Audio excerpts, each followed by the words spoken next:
इधर शेयर बाजार में विदेशी निवेशकों की हल्की खरीदारी दिखने लगी है। साथ में मंगलवार को कच्चे तेल की कीमतों पर भी हल्का दबाव देखने को मिला, लेकिन इसके बावजूद भारतीय करेंसी रुपए में गिरावट थमने का नाम नहीं ले रही। मंगलवार को डॉलर के मुकाबले रुपए ने नया लो बनाया है। डॉलर का नया न्यूनतम स्तर 96 रुपये 47 पैसे बना है और ये अब तक का निचला स्तर है। सर, आज कच्चे तेल में थोड़ी सी नमी रही, हालांकि अभी भी वो 108 109 के आसपास चल रहा है। एफआईएस की तरफ से 2-3 दिनों से हल्की खरीदारी देखने को मिली है, लेकिन रुपए में जो गिरावट है वो कहीं भी रुकती थमती दिखाई नहीं दे रही। क्या वजह है इसकी? थोड़ी सी खरीदारी पर एफआईएस की तरफ से, जिसे आप थोड़ा बहुत वैल्यू बाइंग कह सकते हैं, किसी लेवल के ऊपर एफआईएस को आपको कहीं अच्छे वैल्यूज मिल रहे हों।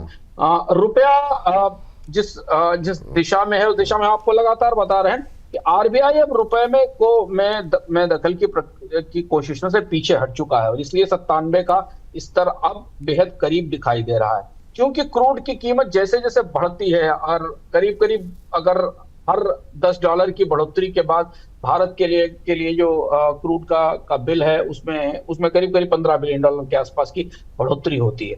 तो ये गणित बिल्कुल सीधे रुपए के संदर्भ में दिखाई दे रही है। विदेशी निवेशक इतनी खरीदारी नहीं कर रहे हैं कि रुपए को अभी समर्थन मिल जाए, सहारा मिल जाए। हालांकि थोड़ी बहुत खरीदारी हुई और अभी इस स्थिति में विदेशी निवेशकों से बड़े इनफ्लो की उम्मीद भी नहीं है।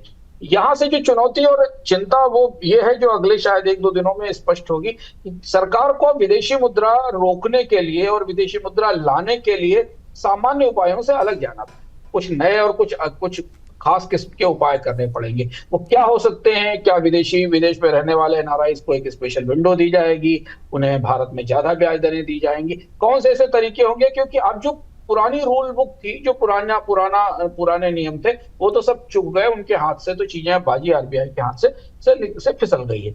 अभी की स्थिति में अगर आप बाजार में थोड़ा भी डॉलर छोड़ने की कोशिश करेंगे तो रुपया और ज्यादा कमजोर होगा, उसमें और ज्यादा गिरावट होगी। तो फिलहाल गहरा असमंजस है रुपए को लेकर, और जो कोशिशें आरबीआई ने 93 के बाद से शुरू की थी उन कोशिशों का कोई फायदा नहीं हुआ। 95 से 96 और 96 से 97 के करीब आ गया। तो एक खास किस्म की क्लूलेसनेस है, जैसे कि अब अंधेरा है फॉरेक्स मैनेजमेंट के स्थिति में कि जितना गिरता है इसको गिरने दिया जाए। यही वो दुष्चक्र है, यही वो चुनौती है जो भारतीय बाजार के लिए आने वाले दिनों में चुनौती में और ज्यादा असमंजस पैदा करेगी। क्योंकि जितना आप रुपया गिरना देंगे, कच्चा तेल उतना ही महंगा होता जाएगा। गोल्ड सिल्वर का इंपोर्ट्स कितनी भी सख्ती हो, थोड़ा बहुत होगा और महंगा होगा, और बाकी बहुत सारे इंपोर्ट्स भी महंगे होते जाएंगे। और इसीलिए आरबीआई को ये कहना पड़ा कि उसे ब्याज दरों में बढ़ोतरी करनी होगी। तो ज्यादा महंगाई, इंपोर्टेड इन्फ्लेशन आने वाले दिनों में आ सकती है।